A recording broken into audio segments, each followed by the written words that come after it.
토론을 바로 시작하겠습니다. 지금 유튜브에 좀 늦게 들어오신 분들도 계셔서 토론을 해주실 네 분을 제가 간단하게 다시 한번 소개를 해드리겠습니다. 우리 박영일 전 과기부 차관이 나오셨는데요. 이화여자 대학교 융합 콘텐츠 학과 교수로 되어 있는데 아직도 학교에 재직하고 계신 거죠? 네네, 그렇습니다. 예. 그리고 혹시 지금 또 강원발전연구원 원장은 강원연구원은 작년에 관뒀습니다. 아, 작년에 관두시고 그럼 학교로 돌아오신 거네요? 네네. 예, 고맙습니다. 그리고 또 유명하신 분이죠. 우리 이충건 과학기술정책연구원 명예위원님 나오셨고요. 고맙습니다. 네, 예. 혹시 마이크 한번 점검해 주십시오. 우리 이 박사님 목소리가 약간 좀 작게 들려서. 잘 들리십니까? 예, 좋습니다. 예. 그리고 우리 멀리서 원미숙 동의대학교 신소재공학부 교수님 나오셨습니다. 고맙습니다. 예. 그 음소거 하신 거 아니죠? 아, 목소리 안 들려요. 아, 그래요? 예. 지금은 들립니까? 아, 이제 들립니다. 예, 예, 들립니다. 예, 좋습니다. 그리고 제가 아주 좋아하는 분입니다. 우리 박성욱 서울대학교 지구환경과학부 교수님 나오셨습니다. 네, 안녕하십니까. 예, 교수님 고맙습니다. 자, 이렇게 하시죠. 우리 지금 순서는 아까 제가 소개를 해드렸습니다만 우리 오픈 포럼 그 공지 순서대로 지금 박영일 교수님께서는 윤석열 후보 쪽에 이제 과학기술 정책 그 공약 쪽에 역할을 하시는 분이시고 또 이충건 우리 박사님은 이재명 후보 쪽에서 이제 또 과학기술 정책 공약 쪽을 이렇게 관여하시는 분이신데 그래도 여당 쪽에서 먼저 하시고 그다음에 제1야당에서 이렇게 하시는 예, 맞을 것 같습니다. 그래서 이충건 박사님 먼저 하시죠. 예. 예, 알겠습니다. 제가 그 화면 계속 공유 하나 이렇게 보내드렸습니다. 자료를 네. 보시면은 예. 제가 그 과실련을 잘 알고 있고 특별히 우리 안현실 박사님은 아주 전에 같이 근무하기도 해서 좀 유익한 사이인데 이렇게 초청을 해주셔서 감사를 드립니다. 제가 자료를 어저께 받았는데요. 윤지훈 교수님께서 정말 그 고생을 하셨다는 생각을 많이 하게 되었습니다. 공약이라는 것이 일일이 찾아내기도 쉽지 않고 그것을 체계를 맞춰가지고 어느 부분이 무엇이 들어가는지도 파악하기도 쉽지 않은데 아주 잘 정리하셨다고 생각을 하고요. 발표 내용에 대해서도 저희가 상당히 공감하는 그 내용들이 대부분이라서 그 위주로 이렇게 설명을 드리도록 하겠습니다. 다음 슬라이드요. 순서는 간단하게 저희 공약을 말씀을 드리겠고요. 그 다음에 인접 공약이 많아요. 그래서 그 시스템을 잠깐 말씀드리고요. 그 다음에 과실련에서 우리 윤 교수님께서 발표하신 대로 영역별 이슈 공약 비교에 대해서 보완 설명을 드리도록 하겠습니다. 다음이요. 세 번째. 예. 저희가 윤 교수님 말씀하신 대로 작년 12월 22일 날 7대 공약을 발표를 했습니다. 과학기술혁신 부총리제, 그 다음에 이제 미래 국가 전략기술, 그 다음에 이제 우주기술, 사회문제 해결, 그 다음에 지역 R&D, 그 다음에 이제 연구자 중심의 연구 환경, 그 다음에 과학기술 인력입니다. 예, 다음이요.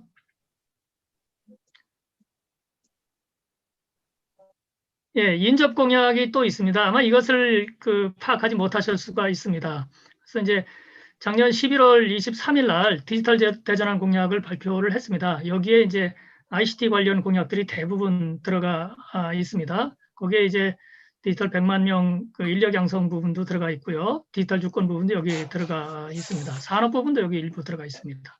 그다음 교육 공약을 올해 1월 10일 날 발표를 했습니다. 여기에 이제 디지털 전환 교육을 위해서 100만 명의 혁신 미래 인재를 양성한다는 공약이 같이 들어가 있고요. 또 하나는 대학에 대한 지원과 대학 연구 체제에 대해서 어떻게 지원하고 어떻게 육성을 할 것인가 같이 들어가 있다는 말씀을 드리겠고요.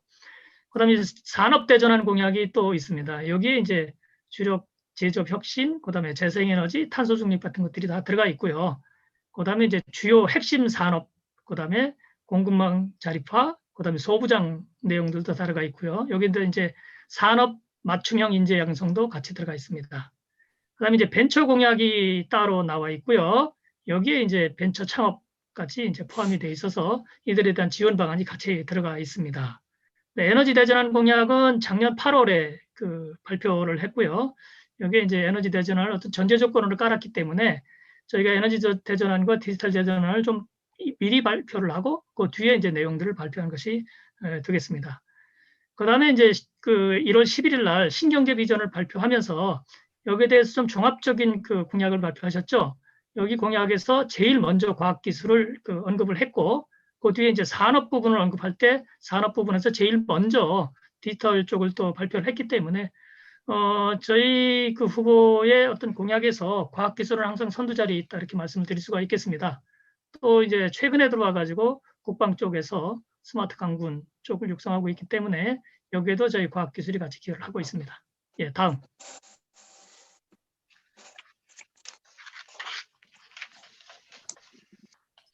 다음이요. 예, 영역별 이슈입니다. 우리 연진 교수님께서 그 설문조사 하셔가지고 굉장히 그 체계적으로 잘 만들어 놓으셨는데 보면은 저희 그 과학기술 공약하고 인접 공약에서 대부분의 여기 나온 이슈들을 반영하고 있다 이렇게 보여집니다. 뭐 주력 이슈뿐만 아니라 밑에 서브로 나온 이슈까지 그렇고요. 그러다 보니까 이게 우리가 상당히 그 유사한 문제의식을 가지고 있다. 또 우리가 역시 많은 전문가분들의 의견을 충분히 수렴을 하고 있고 또 그 노력을 해서 이런 것들을 많이 담아내고 있다 이렇게 그 말씀을 드리겠고요. 또 저희가 또 이것이 다라고 생각을 안 하고 열린 자세로 여러분들의 의견을 듣고 충분히 더 그 반영해서 체계화시킬 수 있도록 노력을 많이 하겠다는 말씀을 드리겠습니다. 화면이 또 사라졌네요. 우리 과실련에서 오픈 포럼을 이렇게 줌 웨비나를 수도 없이 했는데 오늘 좀 이상하네요, 정말. 네, 오늘 지금 줌에서 전체적으로 좀 문제가 있는 것 같고요. 정말 다시 한번 정말 아니요. 죄송한 좀 천천히 하시고요. 제가 그냥 이슈별로 설명을 드릴게요. 그래서 이제 과학과 사회 영역에서 이제 그 말씀하신 것이 이제 원자력 부분을 앞에 놓으셨는데 원자력 부분은 에너지 쪽에서 일부 언급을 했습니다만은 그저께 과총 토론회에서 후보께서 좀 더 명확하게 말씀을 하셨다 이렇게 그 얘기를 하겠고요. 그다음에 이제 사회 그 발전 영역 이쪽은 우리가 이제 핵심 그 공약으로 제시를 했기 때문에 큰 문제 없을 것이다 이렇게 보고 있고요. 앞부분, 요보다 앞부분이요. 앞 페이지를 비춰주시면 됩니다. 요겁니다. 예. 사회변화 대응에서 기술 패권 시대 첨단 과학기술에서 저희가 10대 전략 기술을 그 발표를 했고요. 저희가 꼭 10개라고 말씀은 안 드리겠습니다만은 이것 이상으로도 저희가 상당한 그 우선순위를 두고 육성을 하겠다는 말씀을 그 드리고 있습니다. 여기에 대해서 저희가 예산 투입 계획까지도 같이 세워놨습니다. 예산이라는 것이 과거 정권에서 정부 R&D 비용이 굉장히 크게 늘어나서 올해 아마 28.7조인가 그럴 겁니다. 이거를 해마다 5%씩 늘어난다고 상정을 해서 2026년까지 한 6조 원이 늘어납니다. 그중에 절반가량을 여기다 투입하겠다는 계획을 세워놨습니다.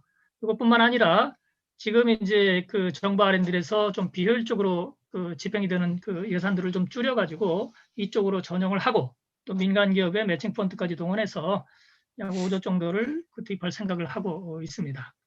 그다음에 이제 과학기술 거버넌스 개편은 과학기술혁신 부총리를 그 얘기를 했습니다. 이거에 대해서 어떤 분들이 뭐 후보 이 공약을 받았다 이렇게 말씀을 하시는데 그거는 아니고요. 저희가 작년 연초부터 이것을 계속 논의를 하고 내용에 포함을 시키고 있었고요. 무엇보다 이것은 노무현 정부 시절에 처음으로 시작한 제도라서 그때의 경험을 저희가 총괄을 했습니다. 그 많은 노력을 했습니다만은 기획과 예산 권한이 타 부처에 있다 보니까 실제적인 조정 기능이 잘 안 이루어졌다는 저희가 반성을 좀 했고요. 무엇보다 그 당시보다 지금에 들어와 가지고는 과학기술이 다루는 영역이 너무나 크게 넓어졌다. 또 부처 간 중복과 어떤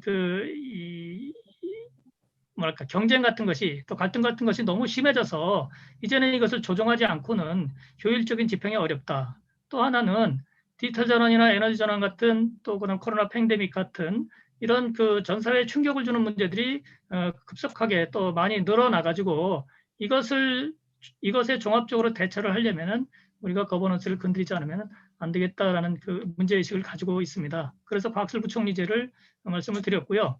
여기에 이제 기획과 예산을 권한을 부여해서 충분한 조정 권한을 가질 수 있도록 그렇게 했습니다. 이 과정에서 우리 그 혁신 체제를 주객형에서 선도형으로 바꾸고 연구자 중심의 연구 환경을 조성하는, 그다음에 좀 도전적인 연구, 그다음에 어떤 관리 체제 혁신 같은 것들도 같이 추진해야 된다 이렇게 생각을 하고 있습니다. 혁신부총리라는 내용 속에 많은 것들이 포함되어 있다 이렇게 보시면 될 것 같습니다. 그다음에 인재 양성을 말씀하시면서 여기 이제 전문 연구원 확대가 앞에 들어와 있는데요. 요거는 어떤 면에서 보면 조금 그 작은 문제가 아닌가 그런 생각이 들어요. 그래서 물론 이제 우리가 병역 자원이 줄어들기 때문에 이런 특례가 이제 줄어드는 것도 있지만은 거기에 못지않게 불균형 문제, 그다음에 이것에서 소외되는 사람들의 어떤 배려 같은 것들도 필요하겠다라는 생각을 하기 때문에 저희가 전문연구원을 확대하는 것은 동의하지만 그러나 형평성도 같이 생각을 해야 된다라고 보고 있고요. 이 기회를 이용해서 과학술군이 군이 이제 스마트 강군, 그다음에 이제 전문 요원들 갖다가 채용할 때에 기술적인 요소들이 반영이 되어 가지고 이런 기회를 통해서 과학술자들이 군복무를 대체하면서 연구 활동을 할 수 있는 그런 기회를 만들어 보겠다 이렇게 생각을 하고 있습니다. 그다음에 이제 인재 양성은 100만 디지털 인재를 말씀을 드렸고요. 거기에 맞춰서 어떤 공급자 중심이 아니라 수요자 중심으로, 그다음에 지역을 배려하고 조금 많이 소외됐다는 청년과 여성을 같이 배려하는 그런 방안을 찾고 있고요. 초중등에서도 이제 스템 교육을 통해서 이런 기초 소양을 육성하는 그런 방안을 저희가 생각을 하고 있습니다. 그다음에 정부 R&D 시스템에서 역시 부총리와 국가전략기술, 그다음에 이제 우주전략본부까지도 말을 했는데 우주 중기 계획에 이제 들어와 있는 내용을 우리가 더 강화를 해서 세계 7대 우주 강국으로 진입하는 방안을 저희가 만들고 있습니다. 성과개혁 쪽에서 평가 시스템을 개혁을 해서 PBS가 가장 문제가 되고 있는데 이 부분을 좀 집중적으로 개혁하는 방안을 생각하고 있고, 또 이 박사님 조금만 스피드업 해주세요. 예, 알겠습니다. 그런 방안을 찾고 있고요. 기초연구는 교육 쪽에서도 같이 얘기를 하고 있습니다. 지역도 지역의 어떤 R&D 예산 기획 권한을 대폭 이해하는 방안을 생각하고 있습니다. 다음이요. 공약 비교인데요. 여기에는 저희가 다른 공약들이 있기 때문에 대부분 다 들어가 있다라는 것을 말씀드리는 것으로 가늠하겠습니다. 예, 다음. 예. 그래서 결론은 공약은 사실은 비슷하다고 볼 수가 있고 저희들도 계속해서 의견을 수렴하고 있기 때문에 많은 부분이 같이 공통분모를 찾아갈 것이다 이렇게 생각을 합니다. 다만 이제 후보가 어떤 의지를 가지고 있느냐, 그 방향이 어떤 것이냐, 실천할 수 있겠느냐 하는 것에서 이제 우리가 그것을 핵심 이슈인가 아니면은 가능성이 있는가를 찾아볼 수가 있다는 거죠. 그래서 이제 저희 이재명 후보는 과학술 혁신 부총리제를 도입을 하면서 항상 과학술 공약을 제일 앞에 배치를 하고 있고요. 또 많은 공약을 통해서 이것을 입증해 나가고 있습니다. 그리고 과학술을 국정의 핵심에 놓겠다는 명확한 의지를 표명하고 있고요. 또 이와 함께 과학술가 중심으로 연구개발 체제를 운영을 하고 민간 전문가를 참여하는, 그다음에 부처 분장과 갈등을 조정하겠다는 의지를 계속해서 표명을 잘 하고 있습니다.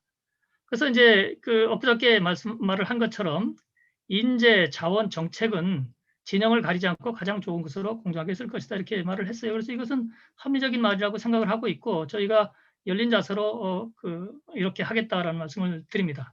그다음에 이제 전략기술, 우주강국, 사회문제 해결, 우리가 현재 이슈가 되고 있는 모든 내용들을 대부분 다루고 있다 이렇게 보고 있고요. 무엇보다 실천이라는 것을 어떻게 입증을 하겠느냐, 그것은 과거의 실적에서 찾을 수 있다. 그래서 인선 시장과 도지사를 하면서 공약 이행률이 굉장히 높았고 많은 지지를 받고 있다. 이렇게 말씀을 드리겠습니다. 예, 경청해 주셔서 감사합니다. 네, 고맙습니다.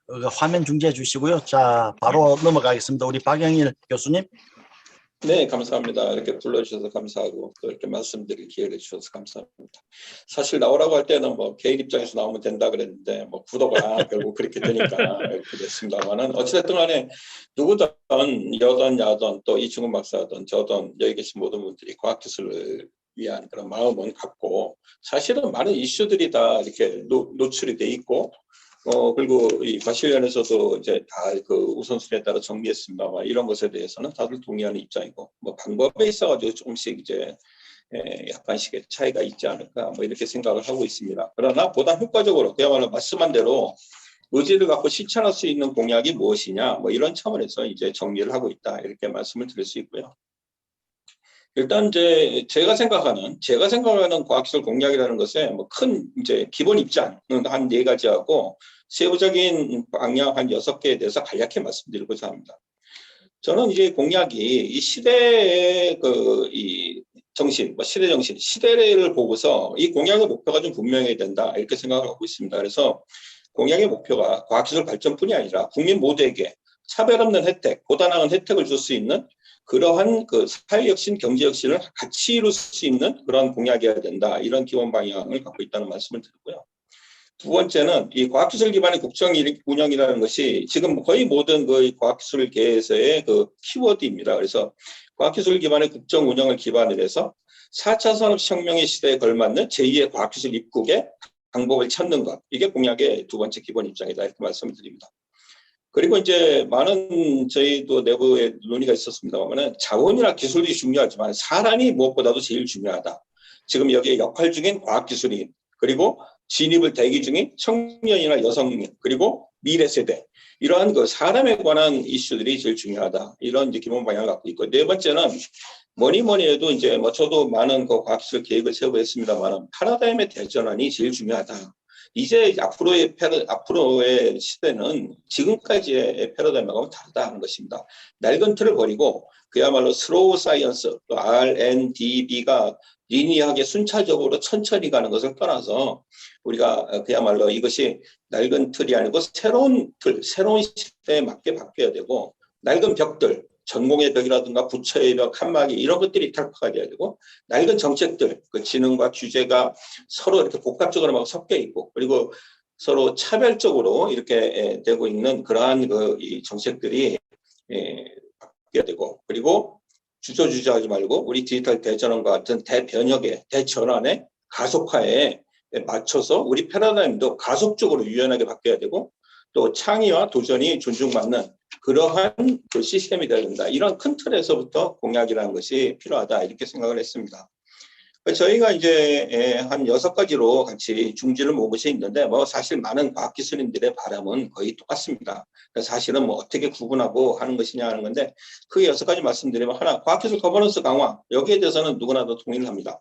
우리는 방향이 혁신지향적이고 포용적이어야 된다는 것과 그 다음에 전문가 중심이어야 된다. 거버넌스가. 그리고 세 번째는 참여형 거버넌스여야 된다. 이 3가지를 중심으로 해서 거버넌스를 짠다 하는 것입니다. 그리고 두 번째 공약은 정부와 민간의 역할을 잘 나눠서 적정 역할을 화해야 된다 하는 것입니다. 우리가 흔히 계속 얘기가 되고 있습니다만은 때마다 출연연구소 보고 니네들이 해야 될 적정 역할이 무엇이냐 R&D를 강화해라고 얘기하는데 정부는 스스로에 대해서 한 번도 물어본 적이 없습니다. 정부의 역할은 무엇인가? 과연 집행을 하고 이런 것이 정부의 역할인지 아니면 미래 기획 기능을 강화해야 되는 것인지 조정의 권한을 강화해야 되는 것인지 그야말로 데이터와 과학의 결과에 입각한 그런 의사결정을 할 수 있는 그런 정부의 역할 이것이 중요하다 이렇게 하고 있고 민간도 역시 마찬가지 민간이 그동안에 2017년도에 연 17%, 11% 이렇게 하던 그 성장률이 최근에 4% 이하로 뚝 떨어졌습니다. 그 민간이 보다 더 적극적으로 혁신 활동에 활성화할 수 있도록 즉 민간의 활력을 더블업하고 대신 R&D 과정이나 신기술의 시장 진입을 규제하는 그런 규제는 과감하게 절반 이하로 확 줄일 수 있는 그러한 냉정한 대책을 세우지 않으면 앞으로 우리가 이 과학기술 중심의 시대에 맞는 체제를 갖추기 어렵다. 그래서 이것에 관한 공약들이 중요하다.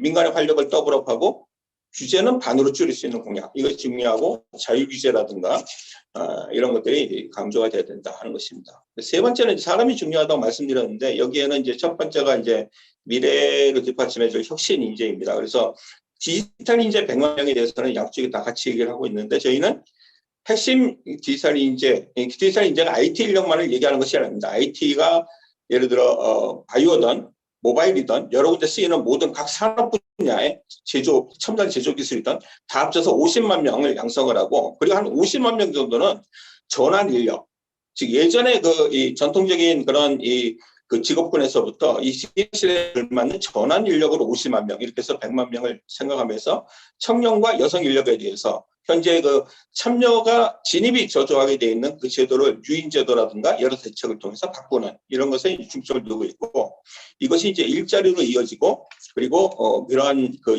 인력들이 마음 놓고 종사할 수 있는 환경이나 조건을 만드는 것 이런 것을 이제 중요하게 생각하고 있습니다. 일자리에서는 특히 저희가 4차 산업혁명의 시대의 새로운 먹거리 아까 IBM이라고 했던 것이 이제 누가 만들었는지 모르겠습니다만은 저희는 이제 디지털 플랫폼 그러니까 ICT의 디지털 플랫폼 그다음에 바이오 디지털 플랫폼 융합 플랫폼이죠. 그리고 모빌리티 디지털 융합 플랫폼 이런 산업들뿐이 아니라 저희는 중요하게 이 일자리를 창출할 수 있는 게 스케일업이라고 보고 있습니다. 창업도 중요하지만 창업이 실제할 수 있는 인력이라는 건 그렇게 제한적이다. 오히려 창업기업들이 중견기업, 그러니까 중소기업, 중견기업으로 나갈 수 있는 스케일업에 중점을 두고자 합니다. 넷째, 여러 분야에 있어서는 자율과 전문성 존중을 키워드로 해서 대학에는 이미 말씀드린 것처럼 지원은 하되 간섭은 없다. 그래서 장기 안정적인 10년 정도의 장기 안정적인 지원과 감사의 매제 이런 걸 키워드로 하고 있고요. 출연연구소는 임무 해결형 혁신 체제의 중심에 출연연구소를 둔다. 그래서 제일 중요한 것이 정치적 간섭을 배제한다. 그리고 임무 해결형 R&D에 적어도 5년 이상의 장기 지원한다. 그리고 출연연구소의 4대 요구사항, 하나 PBS, 하나 정년환원, 하나가 공공기업 운영법의 배제, 네 번째가 연금. 우리가 이미 역대 정권에서 계속 90% 이상 달성하도록 지원하겠다 해놓고 채우지 못한 부분, 이 4대 요구사항에 대해서 해결하겠다. 이런 의지를 갖고 있다는 말씀을 드립니다. 그다음에 기업은 혁신 주체로서 아까 말씀드린 대로 그 활력을 유지할 수 있게 그리고 기업의 역할이 지금은 따로 산학연에서 구분되어 있지 않다. 기업은 인력 양성이나 글로벌 진출이나 정보나 표준, 특허 모든 분야에서 기업의 역할이 많기 때문에 이런 것을 지원할 수 있는 방안을 강조한다는 것입니다. 다섯 번째 공약의 중요한 부분은 이제 격차, 차별 없는 과학기술 혜택입니다. 디지털 격차 없는 격차 제로 이런 이제 캐치프레이즈를 갖고 있고요. 사회적 약자를 돕기 위한 모빌리티, 에너지 혁신, 그다음에 의료, 그러니까 이 스마트 의료죠. 노인 계층을 위한 제로 테크놀로지나 스마트 헬스케어, 그리고 청년과 여성, 지역, 중소기업 이런 데서 혹시 있을지 모르는 격차를 해소할 수 있는 그 과학기술의 격차 틈새 메꾸기 여기에 과학기술의 영향을 집중한다 이렇게 생각을 하고 있습니다. 지역의 문제는 단순한 격차 해소보다는 지역이 이제는 국가 발전의 중심축으로서 역할할 수 있도록 지역이 주도를 갖고 사업을 기획하고 집행할 수 있는 그런 제도적 해결을 만든다 하는 것입니다. 마지막으로 이제 뭐니 해도 투자가 중요하고 투자는 이것이 투자 지금 현재 30억과 민간이 70억 해서 100조 시대가 열었다 하는데 민간은 말씀드린 대로 이미 예전에 아마 성장률을 회복하면 금방 150조 갈 수 있다 이렇게 보고 있습니다. 정부 투자를 50조 가까이 늘리는 지금보다 약 대증 가까이 1.6배 정도 하는 이러한 그 원칙을 갖고서 미래 비전 장기 로드맵을 갖고 무엇보다도 중요한 것은 투자의 배분의 원칙을 우리가 세팅을 하겠다는 것입니다. 투자의 배분의 원칙을 잘 세팅을 해서 그야말로 기초에 얼마를 투자해야 되고 인력 양성에 얼마를 투자해야 되고 그리고 임무 해결에 얼마를 투자해야 되고 그리고 인프라 특히 4차 산업 인프라라든가 벤처 지원과 같은 그런 인프라에 얼마를 투자해야 되는지 이런 부분에 대해서 이 솔루션을 제안하는 전문가의 의견을 들어서 제안하는 이러한 이제 공약에 접근을 하고 있습니다. 사실 아까 이미 이충근 박사님이 말씀하셨습니다만은 우리가 같은 문제 인식에 접근 방법에 약간의 차이가 있으나 많은 전문가님들의 의견을 들어서 계속해서 이것을 보완 발전시키고 이것이 이제 제가 말씀드린 이런 것들이 이제 공약집에 담길 수 있도록 그렇게 이제 저 개인적으로 노력하고 있고 또 개인적으로 이런 분야에서 이것이 꼭 돼야만 된다. 이렇게 이제 그 생각을 갖고 있다 하는 그런 말씀을 드립니다. 그리고 이제 특별히 오늘 그 이제 윤 교수님이 발표하신 사항 관련해 가지고 특히 관련해서 생각하는 것 중에 이 주요 전략 분야에 대한 단순 R&D 예산 투입 이상의 체계적인 지원이 강화되어야 된다. 이와 관련해서 한 말씀을 드리면 개인적으로 저는 그렇습니다. R&D, 산업화, 그리고 그것에 대한 규제, 인력 양성, 마케팅이나 시장 진출, 국제 진출에 이르기까지 중요한 전략 분야에 대해서는 그야말로 하나의 부처가 그것을 전부 통합해서 관리하는 이런 체제가 갖춰지기 전에는 지금처럼 칸막이 같은 것이 상당히 있는 한은 어렵지 않느냐. 그래서 그런 것을 위한 어떤 논의가 산업 대전환 시대에 대해서 연구들을 많이 하고 계신데 그런 것이 보다 더 강력하게 연구됐으면 좋겠다는 개인적인 소망이 있다는 말씀을 마지막으로 제가 말씀을 마치도록 하겠습니다. 감사합니다. 네, 고맙습니다. 그 박 교수님, 아까 네. 그 왜 말씀하시는 중에 그 IBM이라는 말씀하셨죠? IBM으로 글에 써있기 때문에 그런데 저희는 그, IBM 3대 혁신만 얘기하는 것이 아니고 사실은 5대 혁신을 얘기하고 있는데 예, 근데 그 IBM은 누가 그럼 이야기한 거예요? 예? IBM은 지금 이제 어디서 이것이 나왔는지는 잘 모르겠는데 그러니까 디지털 플랫폼 그게 아마 I로 표현된 것 같고 바이오 디지털 플랫폼 바이오 디지털 융합 그것이 네. B로 표현된 것 같고 이동 모빌리티가 M으로 표현된 것 같습니다. 저희는 그 외에 에너지 혁신하고 첨단 제도 기술 이렇게 5개를 이제 하고 있습니다. 예. 그 뭐 박 교수님도 잘 모르시는 쪽에서 나오신 모양이네요. 아니, 지금 말씀드린 대로 아까 이충근 박사도 여러 군데에서 여러 관련 공약이 있으니까 그것들이 아마 이제 이쪽으로 분류되면 이렇게 되는 것입니다. 그리고 혹시 거버넌스 관련해서 뭐 청와대에 뭘 만드나요? 그러니까 청와대에 그 과학기술 사령탑을 둔다. 이것이 현재 저희들이 생각하는 포지션입니다. 그런데 뭐 윤석열 후보는 청와대를 그럼 반으로 줄인다 그랬는데 어디다 두나요? 그 청와대를 반으로 줄인다는 건 청와대가 하고 있는 권력의 남용, 예를 들어 뭐 오케이. 기관장 인사에 뭐 관여를 한다든지 쓸데없는 다른 일을 한다든지 하는 것을 반으로 줄이는 것이 꼭 필요한 예산 조정이라든지 사업의 조정까지 반으로 줄이는 건 아니죠. 알겠습니다. 자, 그러면 우리 원미수 교수님 부탁드립니다.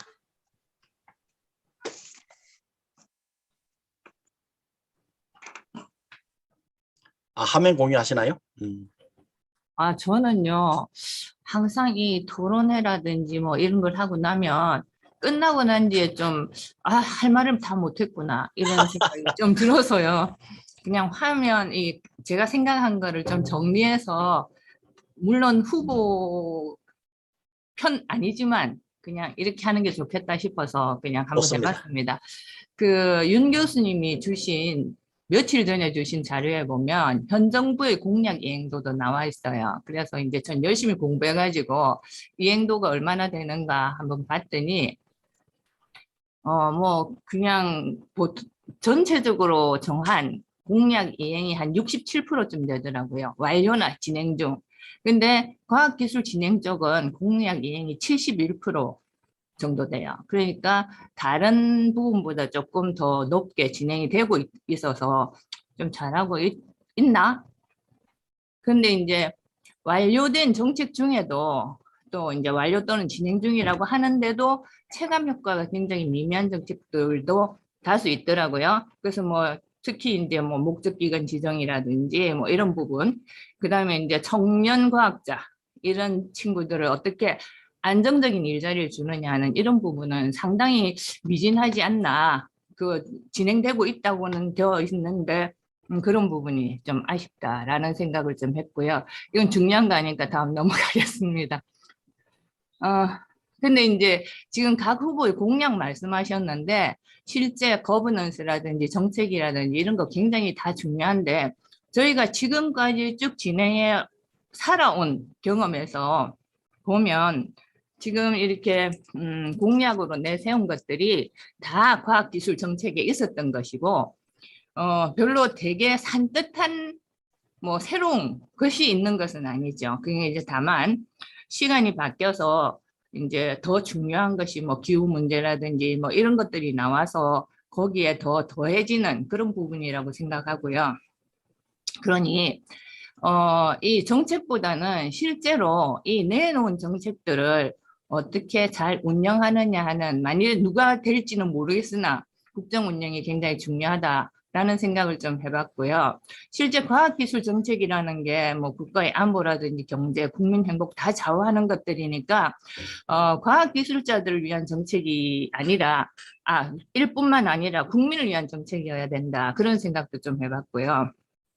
대선 공약이라는 게 현 정부의 정책 수립, 정부가 정책 수립하는 것이 아니라 선거용이잖아요.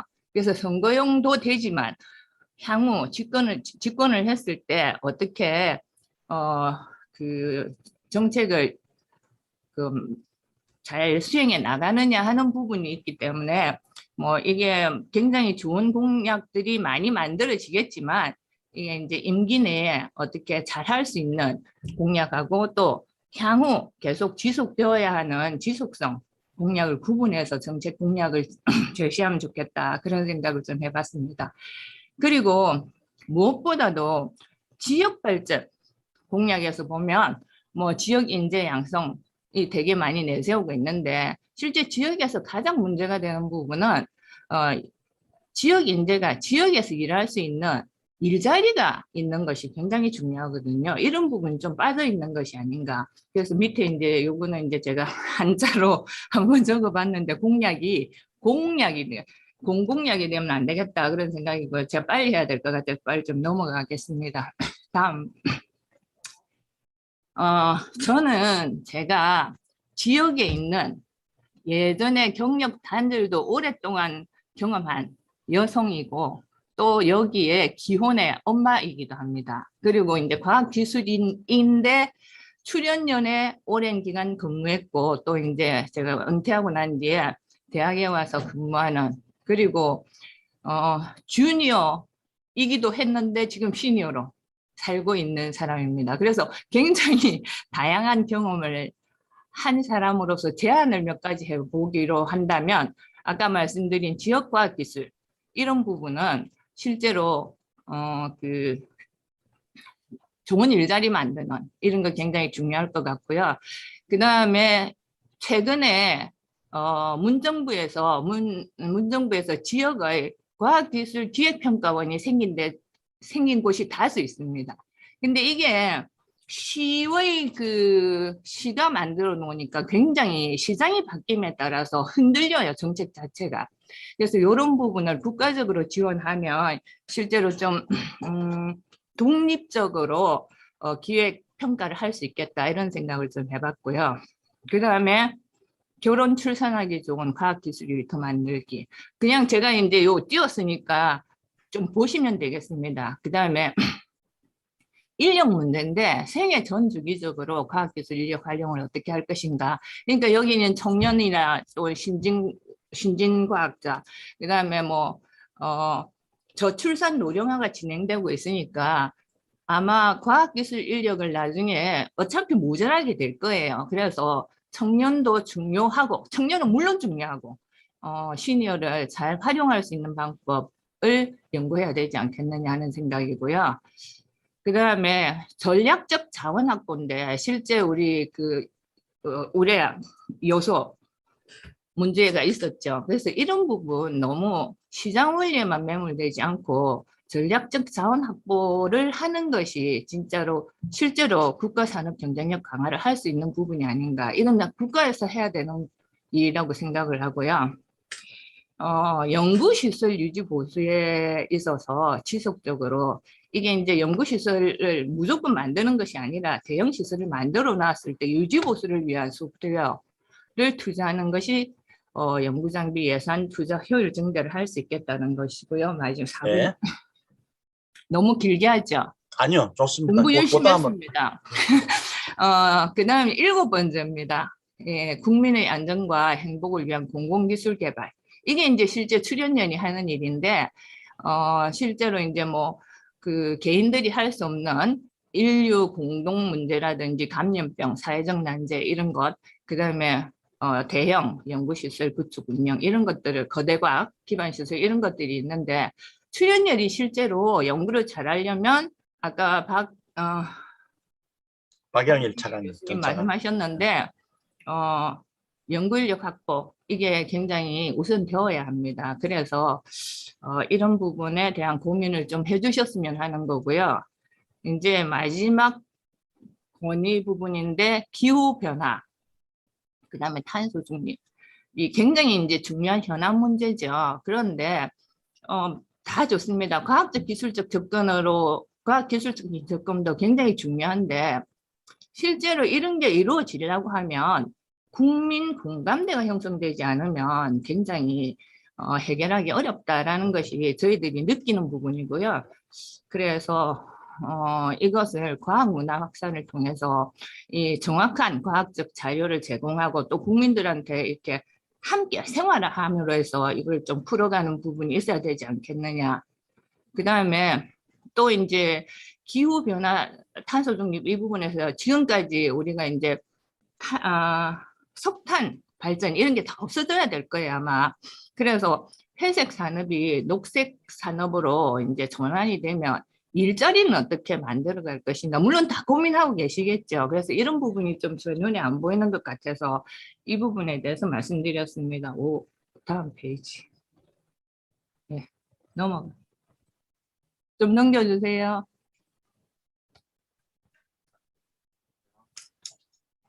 과학기술 인력이 얼마나 되는가 제가 한번 찾아봤습니다. 그러니까 산업기술 인력 이런 걸 다 합쳐서 실제로 과학기술 인력이 한 191만쯤 되더라고요. 그래서 전체 유권자 수 대비해서 한 4.4%가 되고요. 유권자 수가 한 4,400만이라고 하더라고요. 그래서 4.4%라서 실제는 과학기술인이 굉장히 중요하지 않다라고 생각할 수도 있겠지만 이게 이제 가족 수를 곱하거나 또 간접적으로 영향을 미칠 수 있는 수까지 다 더하면 굉장히 많은 수에 영향을 끼칠 수 있기 때문에 과학기술 정책을 잘 만드는 것은 중요하다라는 것으로 제가 말씀을 맺고요. 질문 2가지가 있습니다. 지금 과학기술 정책을 말씀하시면서 예산을 얼마 투입하겠다라고 두 분 다 말씀을 하고 계시잖아요. 그런데 오늘 아침 뉴스에 예산 추경 문정부에서 10차 추경을 했다고 하더라고요. 그래서 국민의 한 사람으로서 굉장히 걱정이 되는 게 이 빚을 다 어떻게 할 것인가. 물론 뭐 팬데믹 때문에 어쩔 수 없는 상황이기는 하나 과연 다음 정부가 되었을 때 얼마만큼의 예산을 확보해가지고 어떻게 일을 잘할 수 있을 것인가 이런 것에 대한 심각한 고민을 해야 되지 않겠느냐 하는 거 어떻게 할 것인가에 대한 좀 질문이고요. 2번째 아까 인재 양성 100만 명씩 하시겠다고 했죠.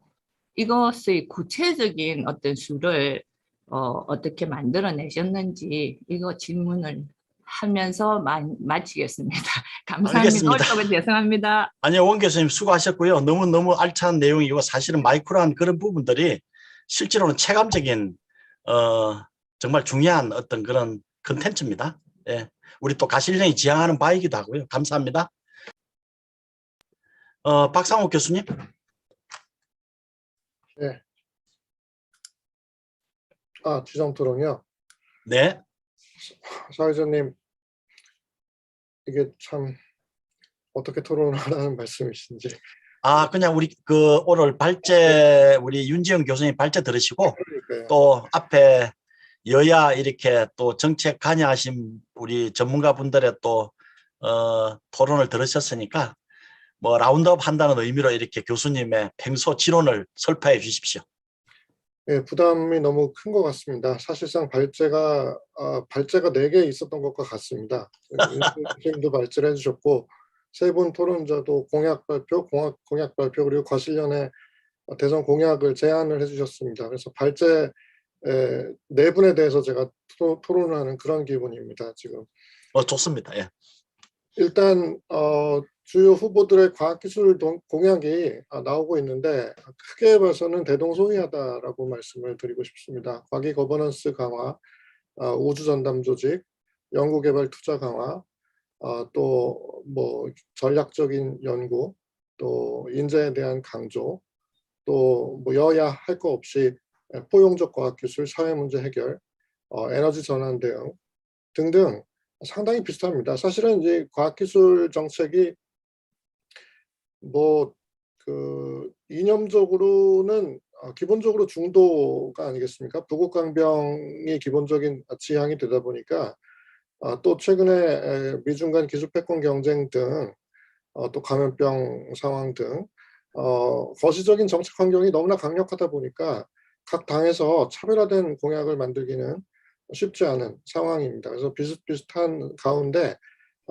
조금씩은 특징이 있습니다. 거기에 대해서 제가 나름대로 파악한 부분을 토론으로 말씀을 드리겠습니다. 먼저 발제 순서대로 이재명 후보의 공약은 현재까지 나와 있는 것으로 봤을 때 가장 완성도가 높습니다. 여당답게 포괄적이고 문재인 정부의 과학기술 정책을 계승하는, 크게 다르지 않은 정책들이 나왔습니다. 그러니까 풀 패키지가 나왔다고 볼 수 있겠습니다.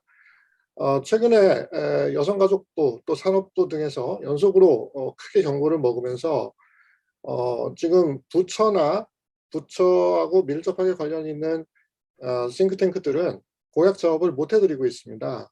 그래서 결국 각 캠프에서는 그동안 이제 영입하신 전문가들의 머리를 빌어서 작업을 하시게 되는데 그럼에도 불구하고 역시 여당이 가장 그 두뇌를 많이 모집을 하신 것 같습니다. 그래서 일단 공약의 완성도가 높고 문재인 정부 과기정책을 계승하기 때문에 과기정책의 연속성이나 안정성 측면에서는 기대되는 면이 있다고 말씀드릴 수가 있겠습니다.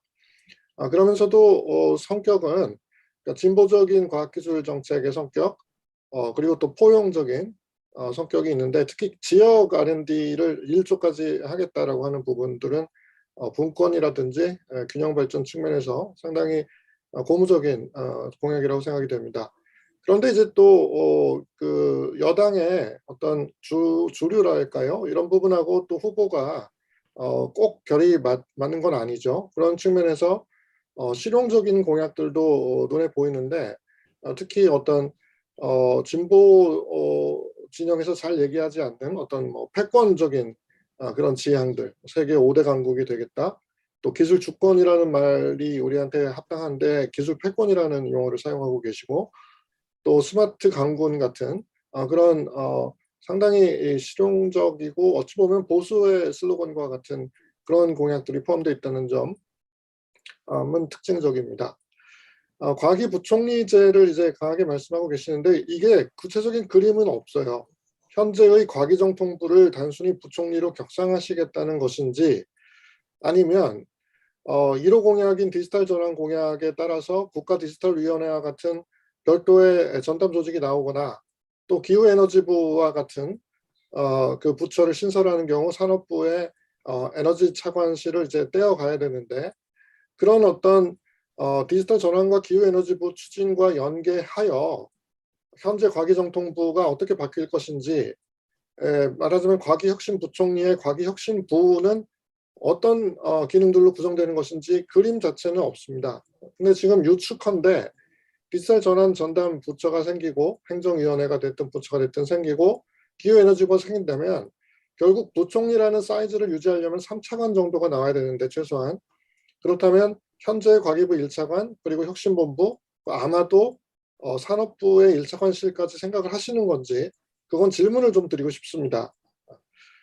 그래서 이재명 후보의 공약에 대해서 제가 그 정도 코멘트 드리고요. 윤석열 후보의 공약에서는 아직까지는 포괄적인 과학기술 혁신 공약이 구체적으로 명문화되어 제시되지 않은 상태고 방향만 나와 있습니다.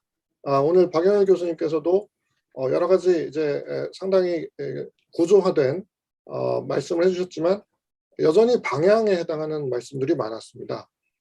그래서 캠프 내에서 과학기술의 우선순위나 비중이 낮은 건 아닌가. 워낙 그 율사 출신들로만 이렇게 핵관들이 구성되어 있다 보니 과학기술의 우선순위나 비중이 낮은 게 아닌가 우려가 좀 되고, 아니면은 좋게 생각하면 워낙 전문가에게 맡기겠다라는 말씀을 많이 하시잖아요, 후보가.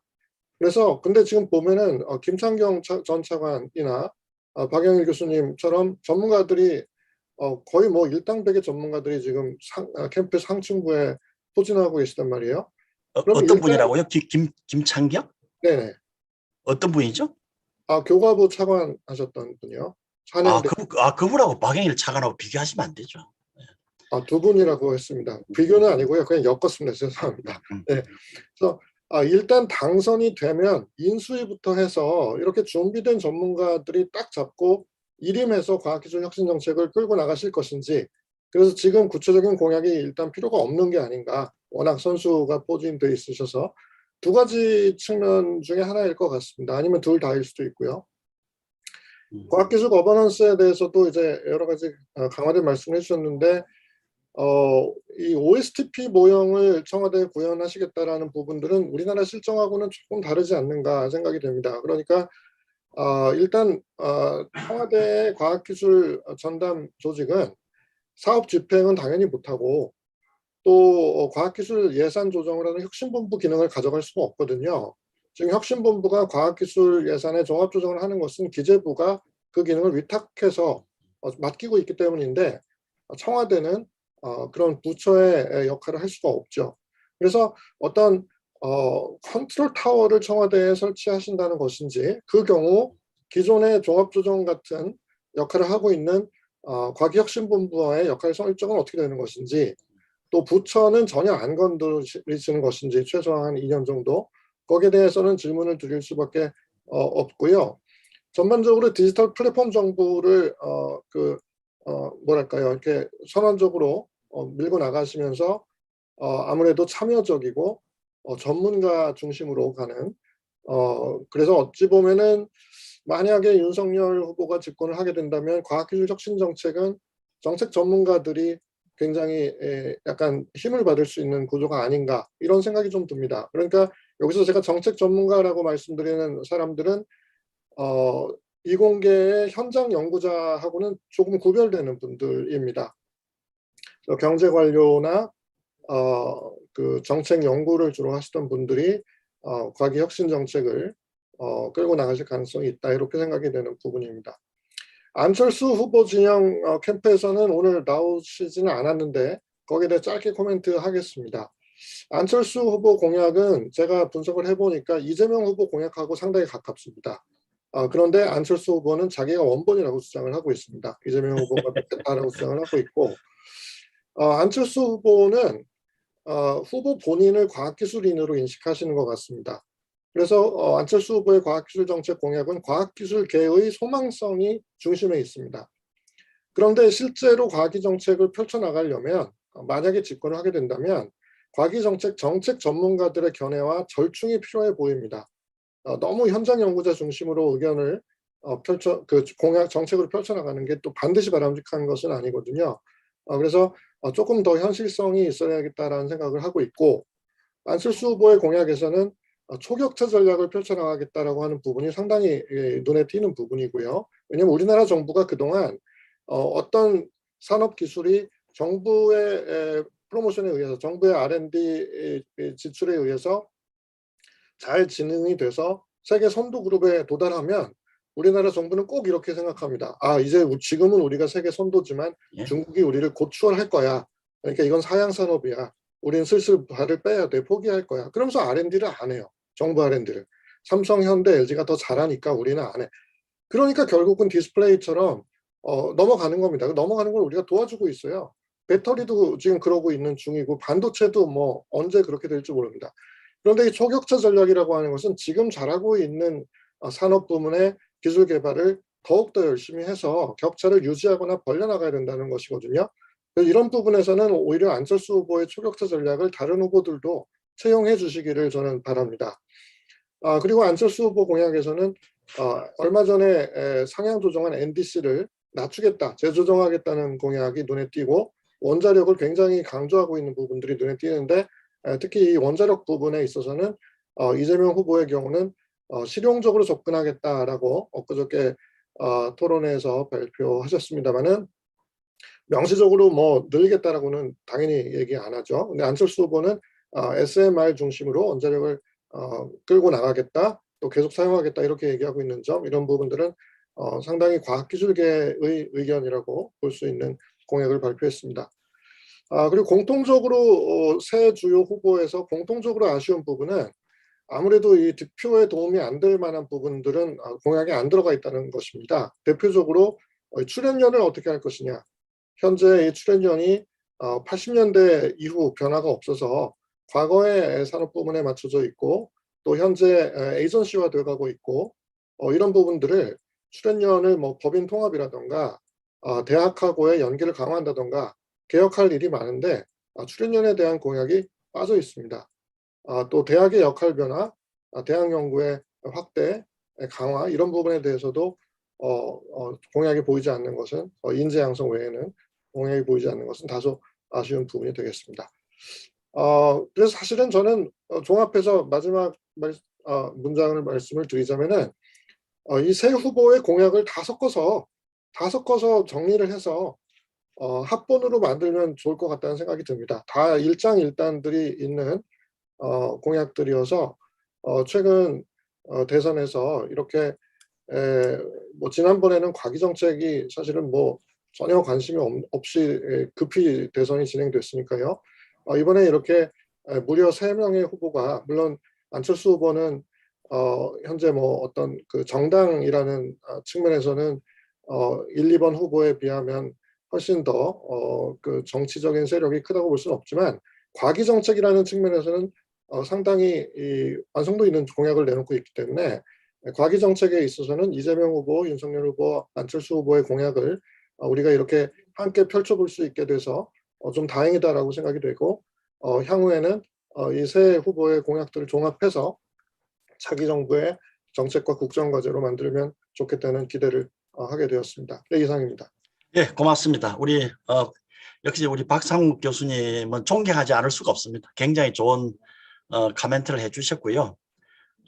아마 오늘 참석하신 분들보다도 더 많은 분들이 웨비나가 유튜브로 이렇게 이제 내걸렸을 때 아마 많은 분들이 시청하시지 않을까라는 기대가 생기는데요. 그 기대에는 우리 아마 박상욱 교수님이 큰 역할을 아마 하실 게 아닌가 하는 생각을 해봅니다. 감사드리고요. 그 박 교수님 아까 코멘트 중에 2가지 각각 그 이재명 후보 쪽, 윤석열 후보 쪽에 이제 질문이 하나씩 나왔는데, 우선 이충건 박사님께서 그 과학기술 핵심부라는 게, 그 부총리 부처라는 게 산업부라든지 관련 부서까지 이렇게 포괄하는 어떤 핵심의 중심 부처인지 아니면 각기 정통부의 단순한 프로모션인지 그 부분은 좀 말씀을 해주시고요. 뭐 가능하시겠습니까? 음소거 해제해 주세요. 저희가 정부 조직 개편을 상당히 오랫동안 논의를 했는데 이것은 과학기술의 영역을 벗어나는 일이에요. 그래서 타 부처하고도 연관이 되고 국가 전체의 그 거버넌스를 어떻게 가져갈 거냐 하는 문제이기 때문에 이것은 저희 과학기술 팀에서 다룰 뿐만 아니라 상부의 캠프 중앙에서 또 그 깊이 다루고 있거든요. 그래서 그 박상욱 교수님께서 말씀하신 구체적인 방안은 아직까지 정리가 좀 덜 됐다 이렇게 말씀을 드리고 있고요. 다만 과거의 경험과 지금 그 여러분들께서 말씀하시는 내용들을 계속해서 경청하고 있고 충분히 반영하려고 노력을 하고 있다라는 것이고요. 저희가 과학기술 부총리제를 거론한 이유는 국정의 핵심의 과학기술을 두겠다. 과학기술자들의 의견을 충분히 들어서 하겠다. 효율성과 미래지향성 부분을 강화하겠다라는 차원에서 준비하고 있다 이렇게 말씀만 드리겠습니다. 알겠습니다. 그러면 아마 뭐 어느 쪽이 집권하든지 간에 인수위원회에서 아마 상당 부분 또 새로운 맞습니다. 어떤 진전이 있지 않을까 이런 생각을 해보고요. 자, 우리 박영일 교수님, 아까 그 청와대에 이렇게 어떤 대통령이 직접 이렇게 전담할 수 있는 그런 어떤 과학기술 정책 조직을 만들었을 경우에 몇 가지 여러 가지 한계가 있다는 말씀을 박상욱 교수님께서 해주셨거든요. 과학기술 핵심본부는 어떻게 되는 거냐, 어떻게 답변하시겠습니까? 교수님도 음소거 해제해 주시고.